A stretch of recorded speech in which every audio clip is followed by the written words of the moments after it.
Ek dink definitief Suid-Afrika is in 'n waterkrisis en dit gaan net erger raak. Suid-Afrika gaan gebuk onder 'n droogte en hittegolf en intussen het die krane plek begin opdroog. Maar hoe gebeur so iets en na wie moet daar vinger gewys word? Ons het El Niño wat ons nou getref het. So dit is maar droogte tydperk in Suid-Afrika. Ons het elke 10 jaar omtrent droogte siklusse. So AfriForum het ook in 2012 vir die minister van water en sanitasie gewaarsku van die droogtes wat kom. So ja, daar is 'n natuurlike aspek daarvan, maar ons kon voorbereiding getref het.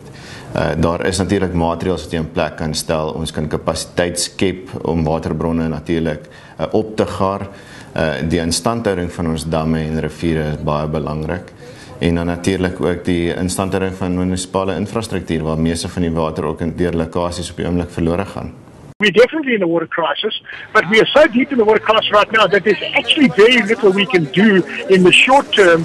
For example, on our strategic water supply, we can't suddenly build more dams and fill them up. The dams are empty, okay? What we can do right now is steady the ship, not point fingers of blame at everybody else, because that's what people want to do.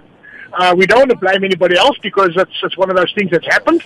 The milk has been spilled, we can't cry over it now. Die krisis het egter die kollig op Suid-Afrika se lendelam waterinfrastruktuur en kundigheid op hierdie gebied geplaas. Kyk, oor die algemeen is waterinfrastruktuur in Suid-Afrika so wat 30 tot 40 jaar oud. Ons kyk na 40% landwyd van water wat vermors word. Hulle noem dit non-revenue water. Dit is 'n groot probleem natuurlik, want dis waarvoor die belastingbetaler betaal. Want omtrent so 37% van die 40% is weens lekkasies. Daar's van die dorpe wat tot 80% van hulle water wat skoongemaak is verloor. As jy kyk na drinkwaterinfrastruktuur in Suid-Afrika, is so wat slegs 16% van mense gekwalifiseer volgens wet wat op daai aanlegte mag werk. Jy moet sekere kwalifikasies hê om op daai aanlegte te werk. Maar die tekort aan water is nie die enigste krisis wat Suid-Afrikaners in die gesig staar nie. Daar is groot rede tot kommer oor die gehalte van die water in ons krane. At the moment, we do not treat sewage water from a sewage works to drinking water standard.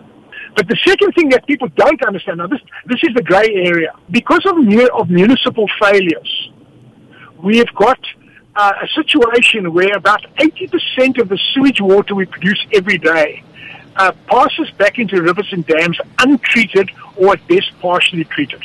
Now this is a crisis. This is the actual water crisis. Now because of that, we've got bulk water treatment plants that are not designed to treat sewage contaminated water and make it safe. They're designed to treat river water.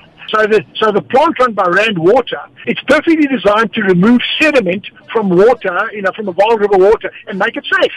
But it's not designed to remove viruses and bacteria that come from sewage, okay, because that's not the way the plant is designed. So that's going to take at least 5 to 10 years of turnaround to actually get those sewage works functioning properly. So that's our big crisis right now in the short term, is how do we stop the production on a daily basis of 4 billion litres of sewage that's going untreated into our rivers and dams. Once we've overcome that, now we've got to go to the medium to longer term thing, and that is about how do we upgrade our bulk water treatment plants to treat sewage contaminated water safely. The technology exists to make the nastier sewage water perfectly safe, but we don't have that technology in South Africa. You can't have sophisticated technology coming into a market that has been skewed by state intervention, because the state has as an objective, they've nationalized water. So water belongs to the people. It doesn't belong to anybody, it belongs to the people, and it's managed by the state as a custodian of water. So because of that, water is provided at a price that is below the cost of production of that water. So because there's no profit to be made, okay, there's no business case to attract technology into that space. And that's the problem. That's the problem, okay? So it's in the attempt to get cheap water to people. We've now effectively so skewed the market for water that you can't bring capital into this thing and you can't bring technology. You are locked into ancient technology that can't be upgraded. That is the fundamental problem we're dealing with. So these are political stumbling blocks in the way of a technological solution. So I keep saying it's not a technical problem. It is a political problem. So wat kan ons nou midde die krisis doen? An educated consumer must not get overly concerned about this. We don't want panic because that's the last thing we want right now. But there are end-of-pipe solutions that are available that are relatively low cost and relatively effective. Okay, so we can make the water safe in the short term. Ons moedig ook gemeenskappe aan om natuurlik na hulle eie water te kyk op hulle eie eiendom, dat hulle boorgate sink en dat hulle water kan opgaar in byvoorbeeld 'n tank, maar dat hulle by die einde van die kraan ook water begin filtreer.